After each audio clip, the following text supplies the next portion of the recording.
Tapos yung concern ni bossing channel 2, ang umiinit ito. Gumagana ito, working ito. Kaso nga lang, umiinit. Ngayon, kapag nagto-troubleshoot kayo, gamit kayo ng bulb. Yan, katulad sa akin, gumagamit ako ng bulb. Sa bulb pa lang, malalaman mo na kung may problema or wala yung isang power amplifier. Okay, ngayon pakita ko sa inyo. Naka-connect yan sa may or naka-plug yan sa may bulb. Ngayon, on natin. Kailangan yung bulb magiging pino yung ilaw niya. Dapat wala kang makikitang ilaw dyan. Sa Trident na C7, dapat wala kang makita. Dapat pino yan or malina. As in, wala talagang ilaw. Kapag umiilaw yan, meaning merong mataas na. Kakatapos na natin gumawa ng Jeep audio. Ngayon, ito naman, Trident na CA7 ulit. Pasensya na kung gagawa ulit tayo ng itong klaseng video. Kailangan ma-entry tayo. And then, kahit pa paano makapagbigay idea tayo, di ba? Sa mga kapwa natin technician na medyo bago-baguan lang. Hindi sa mga ngayon lang makasilip ng mga content natin or ng channel natin. Ngayon, by the way, shoutout and then maraming salamat kay Bossing na pinagkatiwalaan tayo na gawin yung unit nila. Bali, pangatlong unit na ito, yung pinagawa rito sa akin. Sa may previous na yung concert na K6 or K8 na nasira yung diode.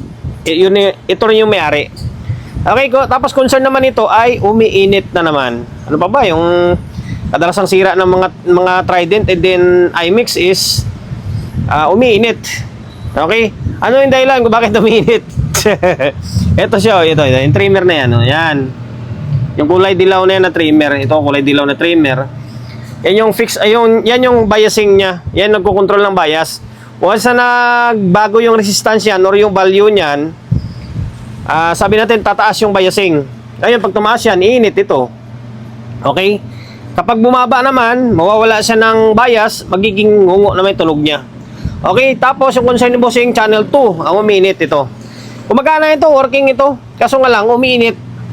Ngayon, kapag nagto-troubleshoot kayo, gamit kayo ng bulb. Yan, katulad sa akin, gumagamit ako ng bulb.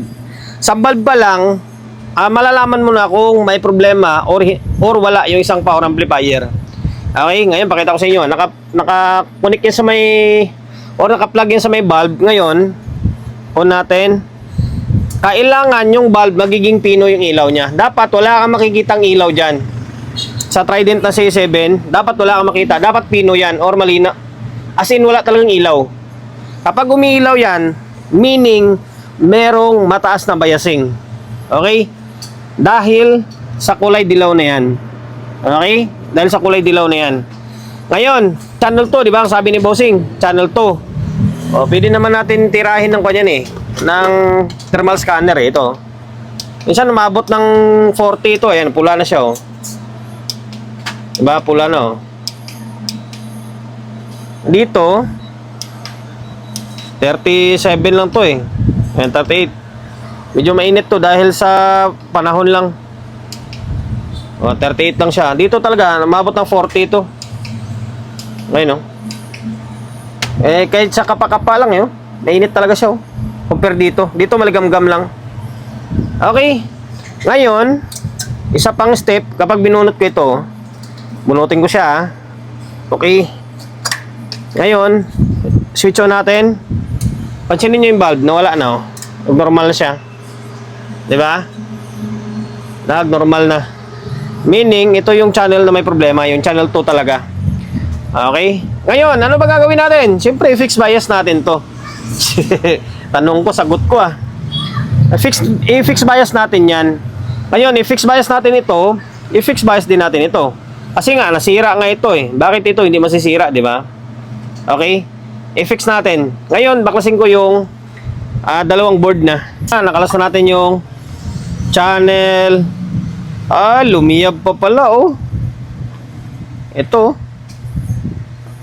Hindi pa naman totally siyang okay, check ka natin. Parang nasunog natuklap lang yung pintura niya. Okay, check natin. Okay, naka X100 tayo.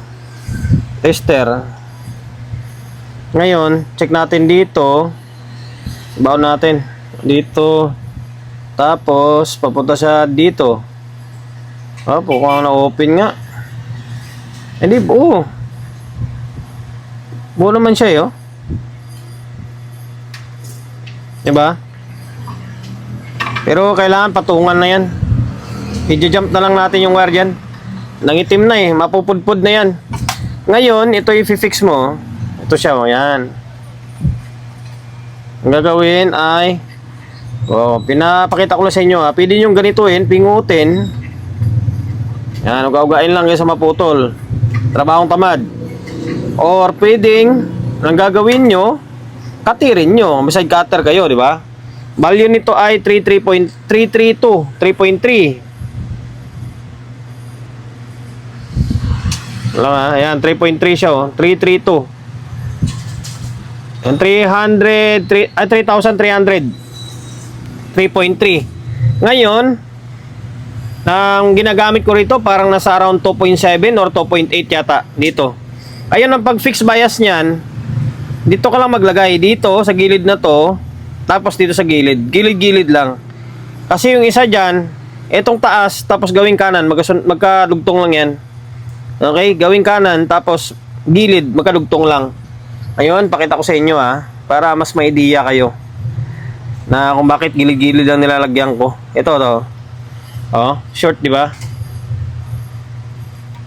Oh. Ibig sabihin magkadugtong lang yan. Ito, hiwala ito. To. Oh, hindi siya short. Di ba? Okay. Ngayon, ang gagawin natin, i-fix ko.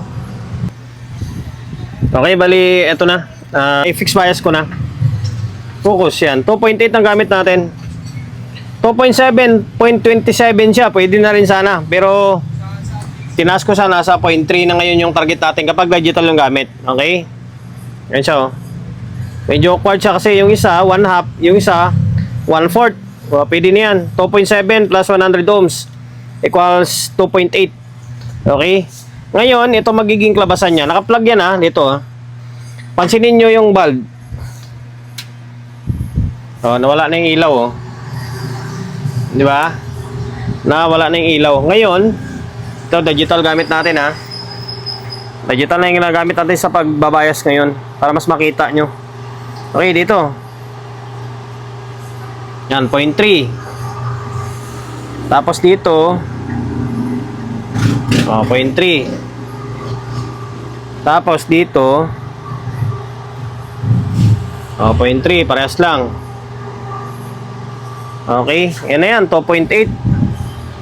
Pwede na. Tapos dito pala, nilagyan ko ng wire, oh. Yan, mula dito, papunta siya dito. Lagyan natin ng wire.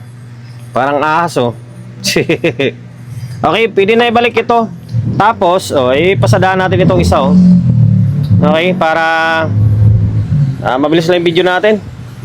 Naibalik na natin yung dalawang board. Tapos, naglagay na tayo ng speaker. Okay, ito. Tapos may input. Tap-tap natin, gumagana.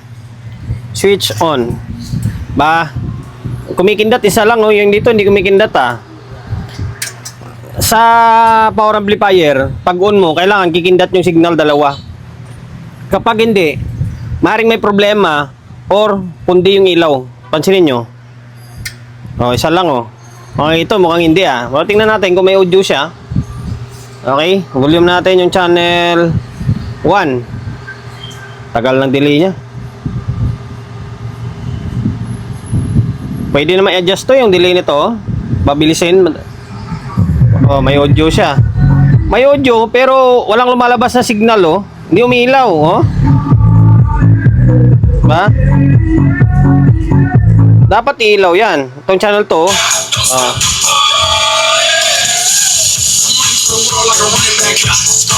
Pambira na yan. Ngayon, check ko muna to. Kung ano yung pinakadailan. Sana ilaw lang. Sana ilaw lang yung problema. Or, pag naman sana dito sa board. Tinornilyo ko pa naman to. Check ko muna. Hindi pwedeng walang signal yan. Magreklamo na may-ari yan. Pinalitan ko. Pundi nga. Ito, confirm. Pundi ito. Pakita ko ba sa inyo? Haba lalo yung video natin, eh. Ngayon, testirin natin. Dapat ilaw yan. Hindi ko na pinakita sa inyo kasi haba lang lalo yung video, eh. Ilaw lang naman, eh. Yan, oh, hindi talaga pumalo, oh. Open. Na open. Ay, open. Hindi na umilaw. Ngayon, ito yung pinalit natin, oh. Baka sabihin nyo, nagsisinungaling ako. Ayan, oh. Ay, mahaba pa yung tangkay nyo. Ayan. Ngayon, magmamadali kami kasi uwian na. 6:30 na ng gabi. Ngayon, mamaya natin tornilyo to, ah. O natin. O, ayan. Kumindat siya, di ba? Ulitin natin. Kailangan kumindat yan. Pag hindi kumindat, ibig sabihin, pundi. Or, may problema talaga sa linya. O. Kita nyo naman, di ba? Ngayon, tugtugin natin ulit.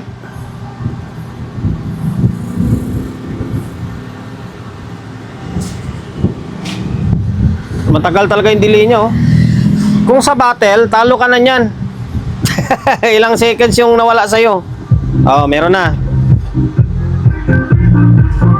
Meron na. Ngayon, ito. Oh, yan ang masama. Iba yung kulay. Magkaiba. Ito, matingkad na green. Ito, light green. Mansinin nyo. Oh.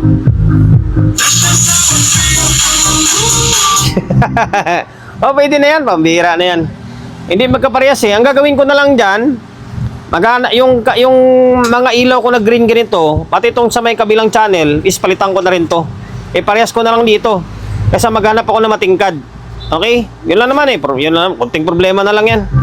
Oh, kasi nyo. Diba? Kung yung mahanap ko na kulay green is ganitong kulay, o palitan ko to. Pero kung yung mahanap ko yung ganitong kulay, o ito tanggalin ko. Diba? Okay, hanggang dito na lang. Haba pa yung oras natin dyan. Ang pinaka-concern na lang dito is kung bakit siya uminit. 2.7 plus 100 ohms equals 2.8. Okay, dahil umabot ka sa part ng video natin na ito at hindi ka pa rin nakapag-subscribe, pakisubscribe ng YouTube channel natin na. Pindutin mo yung bell button sa gilid, select mo yung all. Ayan, kapag napindot mo na yan, manonotified ka kapag meron tayong bagong upload na video. Nag-upload tayo ng video, isang beses, dalawang beses kada araw. Okay, God bless and then peace atin lahat.